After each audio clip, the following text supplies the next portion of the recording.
Basically, a building performs two main functions.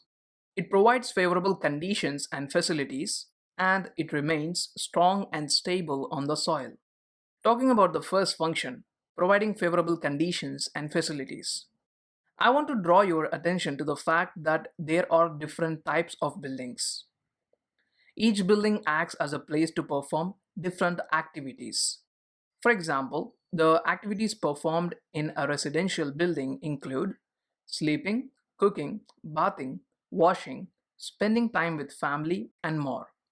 Each of these activities require different conditions and facilities to perform them comfortably. Hence, the favorable conditions and facilities are provided by proper planning or designing of a building. The process of planning a building starts by allocating enough space for each activity.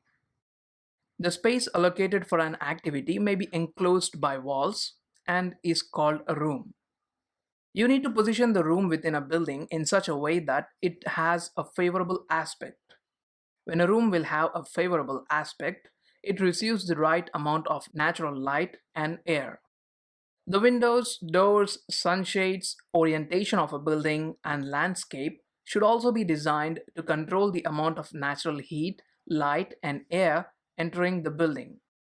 All the rooms should be grouped in such a way that the circulation space is decreased and flexibility is increased. The privacy should not be compromised. The right type of materials should be used to improve cleanliness.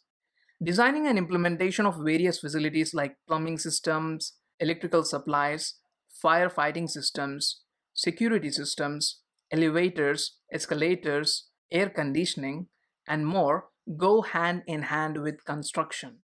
These facilities are implemented by mechanical engineers, electrical engineers, plumbers, electricians, other professionals, and technicians.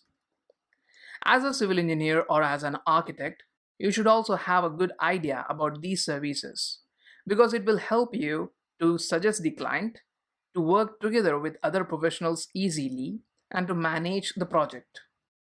Talking about the second function of a building, which is the building remains strong and stable on the soil.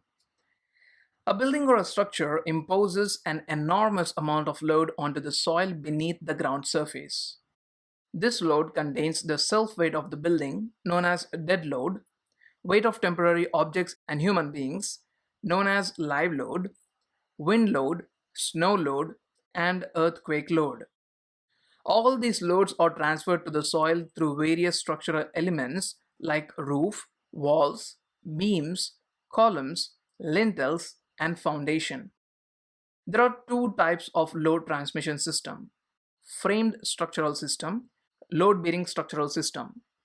In the load bearing structural system, the loads get transferred from slabs to foundations through walls, while in the framed structural system, loads from slabs get transferred to the beams, beams to the columns, and finally from columns to the foundation. Now, the question that arises is, if the building is continually imposing such load, why isn't it moving or why isn't it slowly settling down? It doesn't move because the soil has the capacity to counteract this load. It is called soil bearing capacity. But one must understand that there are different types of soil over the surface of the earth, and each soil has a different bearing capacity.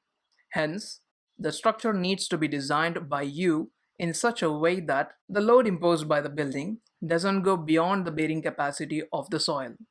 Because if the building imposes more load on the soil, it has a great chance to fail.